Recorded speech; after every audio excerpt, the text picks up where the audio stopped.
And so I decided that I was going to shadow these women to see what nothing looks like.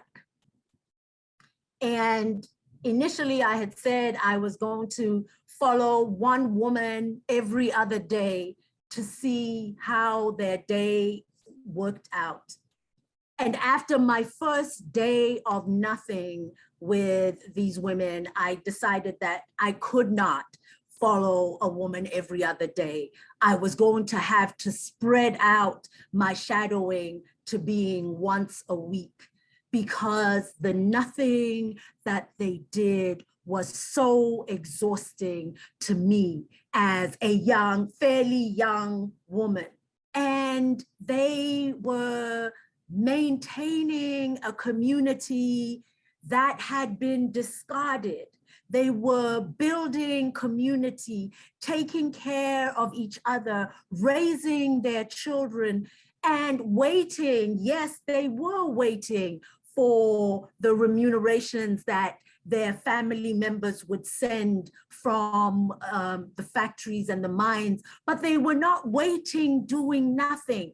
They were maintaining and expanding their community, building homes, building schools, building a clinic in the middle of that village.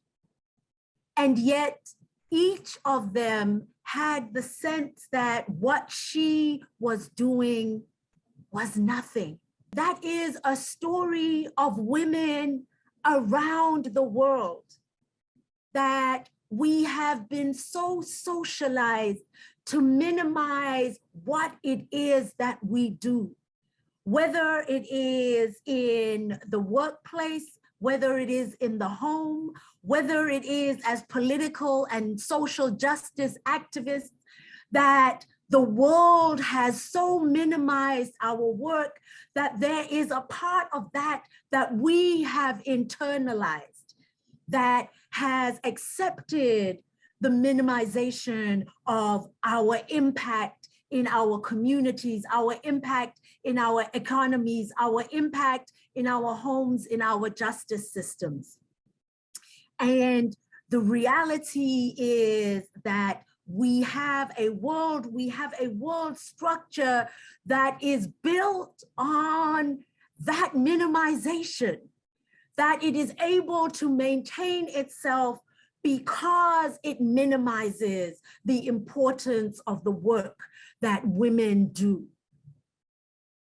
That it is not a mistake, as Vice Chancellor Westerman said, that COVID has impacted women disproportionately, that the care of children and homes and the elderly has meant that more women have been forced by COVID to step away from paid outside work, that it has not been by mistake that women are those most disproportionately represented in those positions that were termed essential labor. But the people doing the work were not considered essential human beings.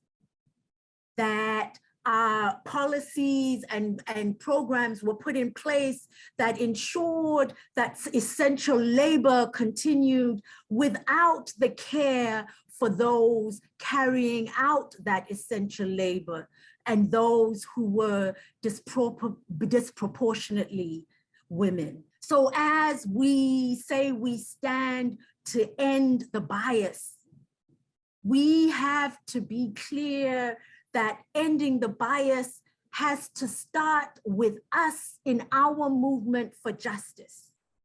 That we have to be clear in listening to the voices, particularly of women on the margins, to listening to the voices of women who are most impacted by climate change, women in the global South, that we make sure that we listen, especially to the voices of women on the margins, women refugees, women immigrants, women living in oppressive communities, women whose access to economic and political tools are most limited.